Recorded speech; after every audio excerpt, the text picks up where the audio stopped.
to another collaboration conversation where we talk about anything and everything that has to do with building cohesive, vision-driven teams, because this is where you unleash your impact. I am Casey Watts, Impact Coach and Consultant, and of course, the host of this show. Now, today's show is going to get started in just a few moments, but I want to take a quick pause real quick for you to introduce yourself in the comments. Let us know who you are, where you're from, and what it is that brought you to the show. And then I also want to get really real with you and ask you a question. Okay, so here goes.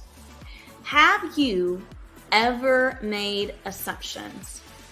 I'm guessing the answer is yes, because everyone has made assumptions, right? Have your assumptions ever led to either negative consequences or stagnancy? I'm betting that your assumptions more than likely have led to those things, because that is true for me. I have been guilty of making the assumption that when two or more people are gathered together, collaboration is naturally happening. Or I've made the assumption that when teams get along, they are generally productive and effective. And I've also made the assumption that because we're working together, clearly we all know the direction that we're moving. And that is just not true. Those assumptions have led to ineffective teams that are going nowhere fast. And I know that we want something different than that. We want teams who can thrive instead of survive.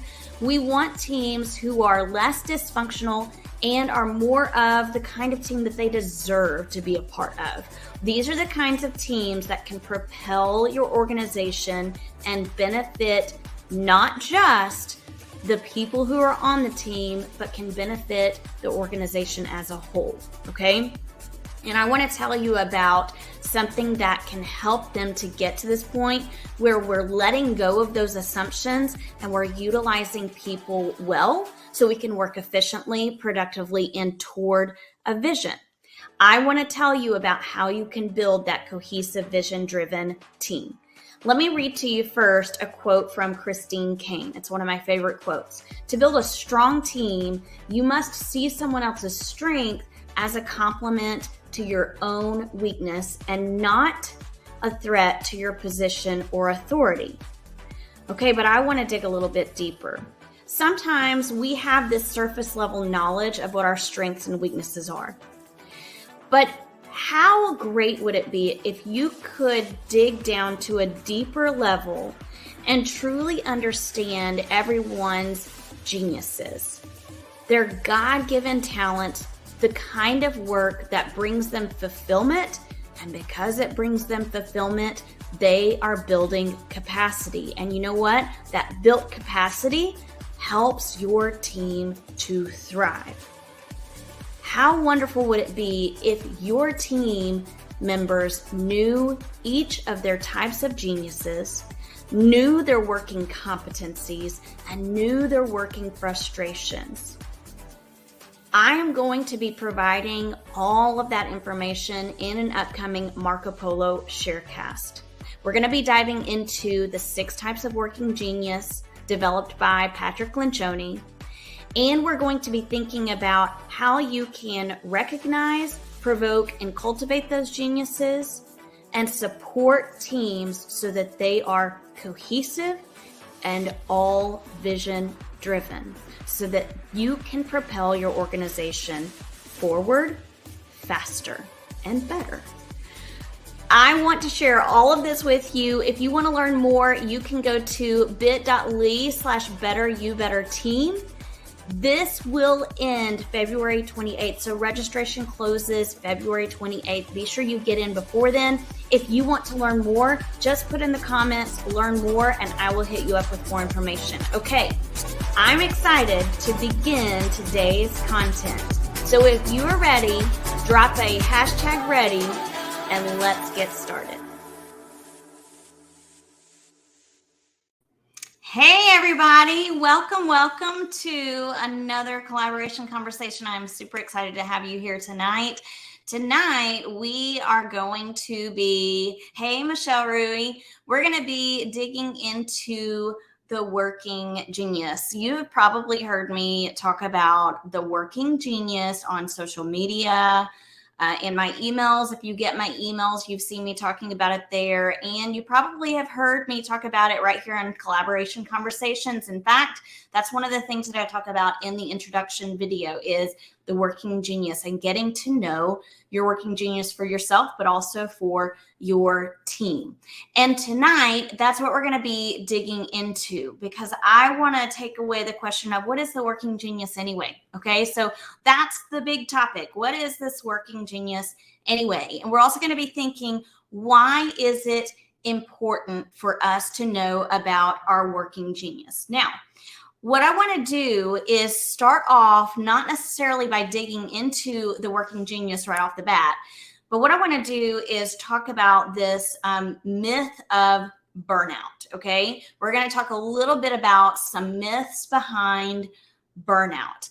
And the reason I want to talk about that is because that has been my experience this past year. So from January 2022 all the way to December 22, I had a full year where I experienced burnout. And I want to know from you guys if you have ever had the sense of burnout. Have you ever experienced burnout in your career? And if you have, drop me a comment or put a hashtag yes to let me know that that is something you have experienced. Now, I want to look at the working genius through the lens of burnout because it's going to give us a little bit of clarity as to why identifying the working genius and your working genius is so important. So I want to show you something that's really interesting that I found just this past week. I'm seeing somebody say, oh, yes, you feel me on burnout. Michelle Rui, yes, I think. So let's talk about burnout for a moment. Let me show you this graphic that I recognize. Let me change the way that looks. Okay. I found this recently on the Gallup website from researcher Ben. I think his last name is pronounced Wiggert, but I'm not positive. And he wrote about the myth of burnout, like one of the biggest myths about burnout. But here is the research that he found from doing a survey of various employees. The survey shows that most employees experience burnout at work. And here are the details behind that. You'll notice the asterisk says, please indicate how often the following is true for your job. You feel burned out at work. And then you have the options: never, always, very often, sometimes, rarely. Never, 4%. Always, 7%. Very often, 21%. Sometimes, 48%. Rarely, 20%. 76% of employees experience burnout on the job at least sometimes, right? And chances are we all have experienced it to some degree, some more than others, right?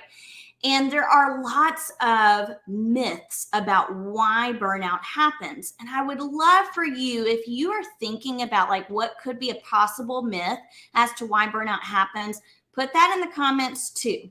And while you're thinking about what could possibly be a reason that we resort to burnout or we say that we are feeling burnout, while you're thinking of that, I want to tell you a couple, okay? A couple that are going to be really familiar to you, especially in the world of education.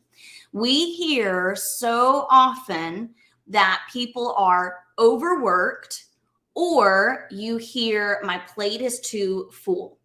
I am not here to say that that is not true, right? I'm not here to say that we don't have situations where we are overworked as educators. And I'm not saying that we don't have situations where our plates aren't full, because that can happen. But it is not necessarily always the cause for burnout. And we're going to talk about what really could be the cause of burnout here in a moment. Let me check these oh, hey, Facebook user, I'm seeing a happy Sunday. I want to know who you are. And all the time, Michelle Rui, I know that what you're probably hearing all the time is my plate is too full. And we use that as, I don't want to say an excuse, but we use that as the go-to phrase for burnout. We hear it and see it all the time. Hey, Brandy Hawthorne. And tonight, what I want to look at is how we can shift our thoughts about burnout to what really could be the cause of burnout. Okay. Let me step on your toes a little bit, though. All right. And I want to step on your toes with 3 statements. All right. Are you okay with me stepping on your toes a little bit? Because I think it's really important that we are okay with getting a little uncomfortable, because we know that discomfort is where the growth happens. If you're okay with that, give me a thumbs up or a yes, I'm okay, or go for it, Casey. You ready for me to step on your toes a bit? Here we go. I'm going to step on your toes in maybe 3 ways, and some of these may not be stepping on your toes at all. Way number 1 that I'm going to step on your toes, I'm going to say this. Self-care is not the cure for burnout. We'll say it again. Self-care is not the cure for burnout. Stepping on your toes in the second way, just because someone can do something well doesn't mean they want to do it. And then the third thing that might push your buttons a little bit, leaders have a responsibility to grow people in their areas of genius. We're going to dig into each of these 3 things in just a moment, a little bit more in depth. So again, self-care is not the cure for burnout. Just because someone can do something well doesn't mean they want to do it. And finally, leaders have a responsibility to grow people in their areas of genius. So here's what I believe.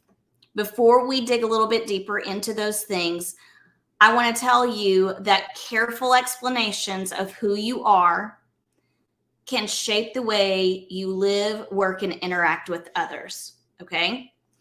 What does all of this have to do with burnout? Let me tell you my experience in the last year, from that January 2022 to December 2022, I found myself in this place of burnout, where I felt like, man, I don't feel like I'm valuable.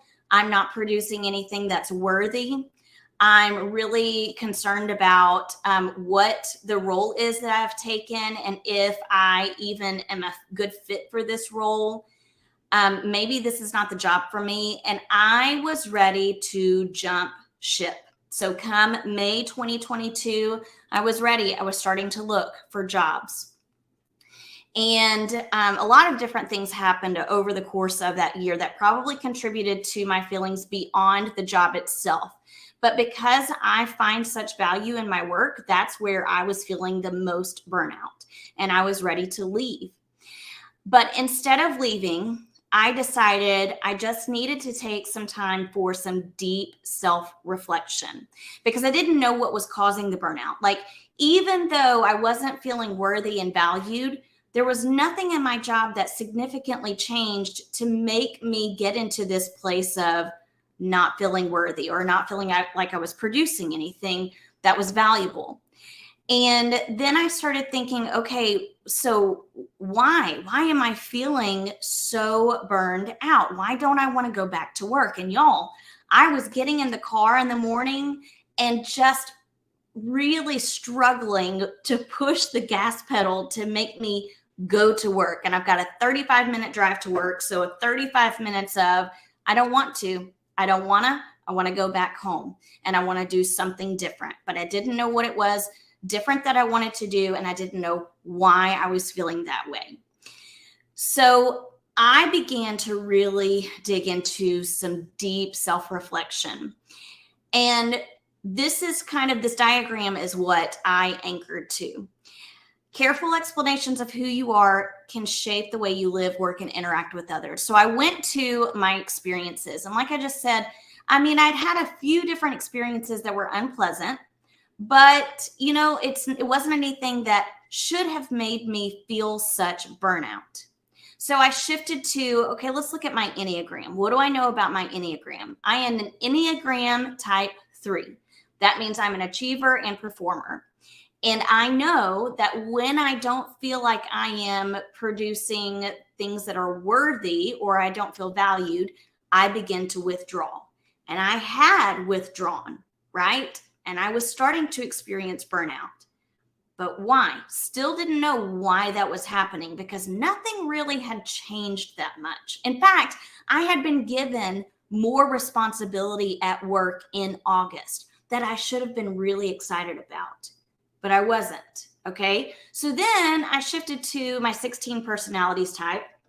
I am an INTP-A, which means they title me the logician.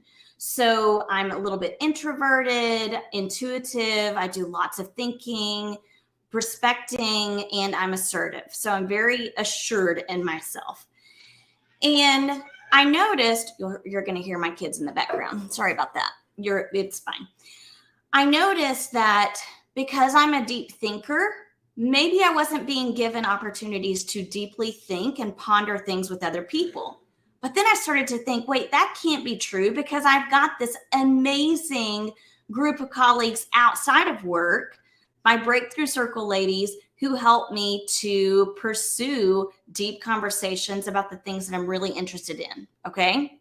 So then I shifted to Working Genius. And Working Genius is the assessment that I decided to take next.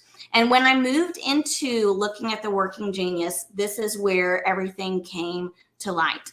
And I realized that I was experiencing burnout because I was not working within my geniuses. Instead, I was working within my competencies and my frustrations.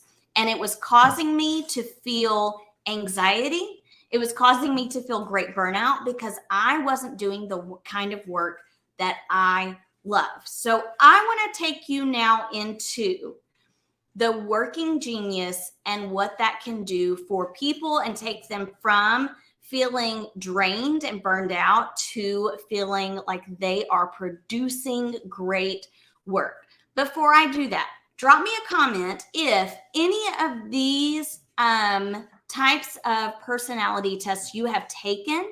And I will say before we get started, Working Genius is not really a personality test. It's a little bit different than all of the others. What it is instead is a way to help you identify how you do work well. Okay. So tell me about what you are. What is your Enneagram? Where do you land in your generations? What could be your 16 personalities type? And what is your Working Genius if you know what it is? So let me tell you where you can find out more about the Working Genius. You can go to workinggenius.com. This model was developed by Patrick Lencioni. And in his work, he developed this model with a group called the Table Group. And they developed this idea of helping you understand your gifts, your frustrations, and your competencies so that you can thrive at work and so that your team can thrive at work. So that is the Working Genius. You can go to workinggenius.com. You can take the Working Genius assessment and find out more about what could be your Working Genius. Okay. So I want to kind of move into, let me see what my next slide is. Okay. So let's dig into what are the Working Geniuses. There are 6 types of Working Genius, and I want to break them up into, you've probably heard me say Working Genius, Working Competency, and Working Frustration. And I want to tell you more about Working Genius, competencies, and frustrations. Okay. So here's how Patrick Lencioni explains it on workinggenius.com and in his book. And there's a great podcast, guys, that you can listen to all about the 6 types of Working Genius. Simply go to this website and you'll see it there. Okay, so welcome Franklin to the show. This is my dog Franklin, and he just thinks he's a lap dog. So I'm going to put him to the side. All right, here's how he describes it. Your Working Genius is what gives you life. Everyone has 2 Working Geniuses, 2 competencies, and 2 frustrations. It is very rare that you will have more than 2 Working Geniuses, okay? Your Working Genius is what brings you life and joy and excitement. It is the kind of work that you can do anytime, all the time. Your working competency is the kind of work that you do okay at, but it's not something that brings you great joy and fulfillment. And then your working frustration, that's the kind of work that really drains you. You can't do it for long periods of time. I love this analogy that Patrick Lencioni shares in his podcast about the working geniuses, competencies, and frustrations. He compares it to coffee mugs. And I want to do that for you now so you can kind of get a visual of this. But your working genius, imagine like this thermos that has like a heavy duty thermos that has a nice solid lid on it, and it will keep your coffee or your tea hot for hours upon hours, right? That's your working genius. You will be able to stay in that work for long periods of time and you won't tire of it. Your working competencies could be compared to maybe a coffee cup that has, the paper coffee cups that you get at Starbucks, and it's got a lid on it and it's got a little sleeve, right? So it'll stay warm for a good period of time, but it's going to lose its heat a lot more quickly than your thermos. And then finally, your working frustration, he compares to a paper coffee cup with a lid, but guess what? It's got a hole in the bottom and no sleeve, and it's just draining. That's your working frustration. Now, here's the deal. We have to do all kinds of work. There is no work that you cannot get away with not doing. So I want to give you an example of that. I have taken on the role of ESL director for our district this year. And I have to do a lot of work that requires tenacity. It is a job that requires me to check things off of a list and go through many kind of what I feel like are mundane tasks. And that is a frustration for me. It drains me really quickly, but I have to do that kind of work. So guess what? I'm going to strategically position myself so that I'm able to do more of the work that fits within my working genius, so that I have the energy to do the work that is within my working frustration. And I also know that I'm going to rely on people who maybe have the genius of tenacity as their working genius, because it's not mine. So remember earlier I told you about stepping on toes a bit?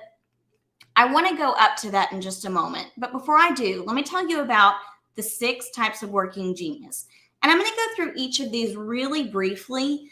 And what I want you to do is just kind of think which of these could be your working geniuses, which could be your working frustrations. If you want to truly find out, go take the Working Genius assessment on workinggenius.com. And you also can join my sharecast that I shared about in the beginning. You can go to bit.ly/betteryou-better-team.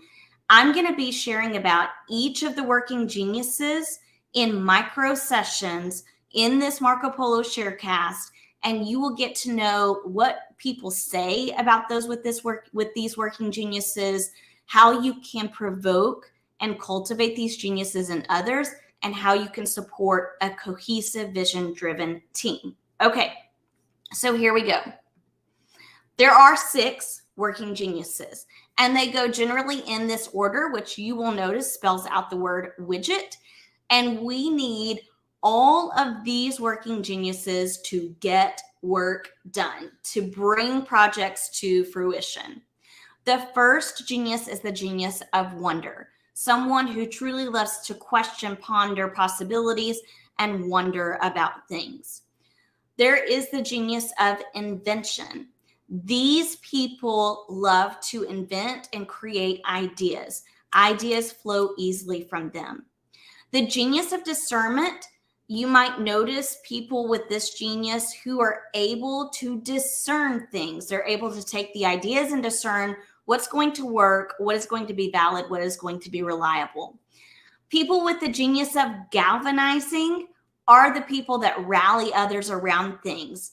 They are the people that truly galvanize others to take a stance or to take action.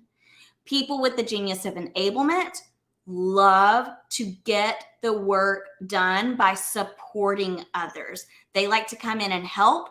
It is a genius for them. It's not something that they're doing because they want to get something out of it. They truly want to help people along in a process or project. And then finally, those with the genius of tenacity are your people who check things off the list. They are the people that allow us to get work actually completed. Okay, so those are the 6 types of working genius. There's so much more I could tell you about them. Remember, everyone has about 2 working geniuses. That also means you have 2 working competencies and 2 frustrations. My 2 working geniuses are wonder and invention. My 2 frustrations are tenacity and galvanizing. So what does that mean? Let me go back to stepping on your toes. Self-care is not the cure for burnout. I can take 20 baths a week. I can go work out every day. I can have a glass of wine every other day if I wanted to. That self-care is not going to help me to alleviate the burnout that I experienced last year. The reason why is because I have to do the kind of work that fills my tank. Otherwise, I'm going into work every day and I'm doing the wrong kind of work that drains me. So when I go home and I try all of these self-care routines, nothing's going to work quite like the kind of work that I love to do. And that is wonder and invention. You get me in front of a board, a clean whiteboard, and you say, let's start vision casting, and it lights me up. I can do that kind of work all day long. Self-care is not the cure for burnout, but what is helping people thrive by allowing them to work within their working genius. Just because someone can do something well doesn't mean they want to do it, okay? I can galvanize, and I can galvanize well, even though it is something I don't want to do and I don't like to do it. I can. And people might say that it is my working genius, but it is not. It does not bring me great joy to galvanize people and rally them around things. Instead, it completely exhausts me. So when I have to go into work and I'm responsible for galvanizing people, and that's what I'm doing for a majority of my day, I'm leaving work done and really struggling to want to get up and do it again the next day. Okay? Give me a thumbs up if that's making sense to you. Are you thinking, wow, yeah, sometimes I go to work and there are things that I have to do that just completely drain me, even if I do them really well. I am an extremely organized person. I like to check things. I do check things off of a to-do list because I have to. I don't love to do it. Don't love to do it. That's tenacity for you. Leaders have a responsibility to grow people in their areas of genius. There is so much research and work out there from experts and authors about this topic of leadership. We know that in the words of John Maxwell, we are expected to add value to others. I have his book right here, 5 Levels of Leadership, and I want to tell you just a little bit that I read earlier. He says leaders become great. So this is level 4, people development. Leaders become great not because of their power, but because of their ability to empower others. How better is it to add value to someone than to know what their working geniuses are and to allow them to do the work within their working geniuses? That is how we add value. In order to add value to others, we need to know our people. And that means we need to know where they thrive at work. What are their areas of working genius? Okay, let me bring up another fantastic author. Give me a thumbs up if you know of this book, The Multiplier Effect by Liz Wiseman. Liz Wiseman is one of my favorite authors. And guys, this book is just full of gold. I mean, it's full of sticky notes right now, but it is full of gold. And what she says about multipliers is that we attract and optimize talent. Multipliers lead people by operating as talent finders, whereby they tap into people's natural talents regardless of their seat in the building. Whoo, she's dropping some truth right there. Let me read that one more time because it's just so good. Multipliers lead people by operating as talent finders, whereby they tap into people's natural talents regardless of their seat in the building. Hashtag mic drop. Guys, put that hashtag mic drop in the comments. That is such great knowledge, such great wisdom. But how do we recognize the talent or recognize the genius? How do we provoke that genius and how do we cultivate it?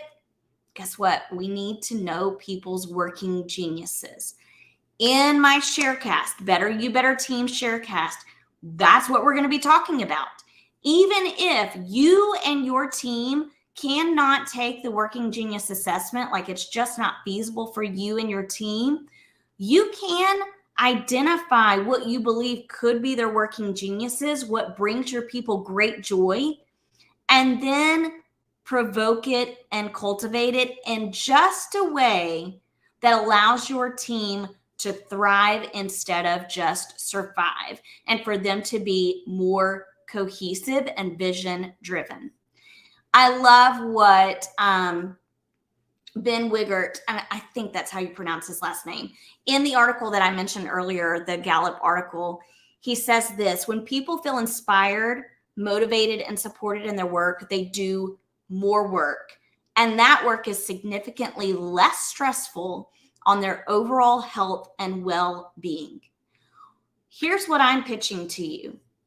What I am confidently saying and carrying my flag for is that identifying the 6 types of working genius with your team and knowing what your working geniuses are and what your team's working geniuses are, that is the deeper work that is going to build capacity in your buildings, because your people are going to feel inspired, motivated, and supported in their work when you've recognized their native genius, provoked it, and cultivated it. Okay, can I get a hashtag amen? Like, this is the deeper work. So here's what I'm going to ask you to do. As we wrap up, I want you to drop a comment letting me know what was most useful for you. And if you want to learn more about the Better You Better Team Sharecast event, let me know that too. Hashtag learn more, or just put learn more in the comments, and I will get you more information about that. Or you can simply go to bit.ly/betteryou-better-team, and you can learn more there. Okay, I've given you about 25 minutes of sharing about not just burnout, but what could cause burnout. I've maybe stepped on toes a little bit, and I hope that I've brought some truth that has resonated with you. Until next time, I'm hoping you have a fantastic week, and I will catch you on the flippity flip. See you later, guys. I want to give a big thank you to you guys for tuning in, and I would love for you to do me 2 solid favors. Number 1, if you've enjoyed this or any other shows, please hit subscribe. I've got a lot of great guests and content coming up, and I don't want you to miss any of it. 2, if you know of someone who may be interested in building cohesive, vision-driven teams that collaborate well, share this show with them. And until next time, I want you to go off and have the great collaborative conversations that help you and the people you work with to completely unleash your impact. See you later.